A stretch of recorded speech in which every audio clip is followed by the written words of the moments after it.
Old cackling Kamala and this Walz clown, they are the gifts that just keep giving.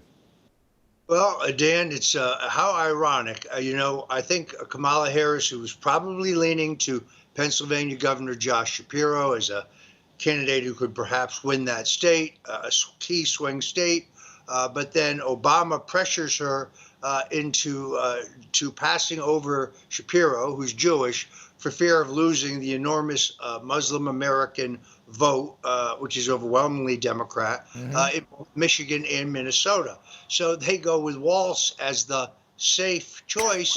Little do they know that he has clearly lied about his military service. He reminds me of Richard Blumenthal, the U.S. Senator from Connecticut, who campaigned on his service in Vietnam, except he was never in Vietnam. She's that kind of Democrat. And then you find that during the BLM Antifa George Floyd riots, in which half of Minneapolis, actually the entire Twin City area, was wasted, the mayor asks for support from the Minnesota National Guard, and the governor waits 3 days to make a decision. And of course, this is while the city is burning. And then afterwards, when Governor Walz is criticized, he blames the mayor. But the mayor didn't have the authority to order in the National Guard. Only the governor did. So you can see this guy, he's soft. And then his wife is talking about how they love the smell of burning tires. I mean, that's kind of like Kamala Harris saying, when she's asked about BLM, she said, and Antifa, she says they need to keep on going.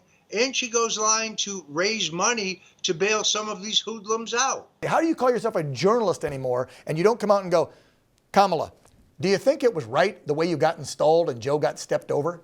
Like, nobody has any guts to say that from NBC or CBS? Well, particularly in view of the fact that they're the ones who have been harping on democracy. Everything must to protect democracy, but there's nothing at all democratic about the manner in which she was chosen. That no voter in any state voted for her in a Democrat primary or caucus or state committee or state convention.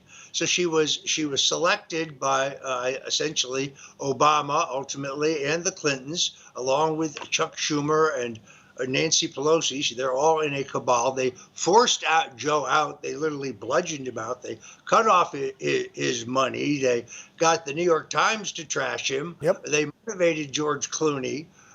They did everything humanly possible to get him to go. And then I think they forced him at the end, candidly. I think Seymour Hersh, the Pulitzer Prize winning New York Times reporter who wrote that they threatened him with the 25th Amendment.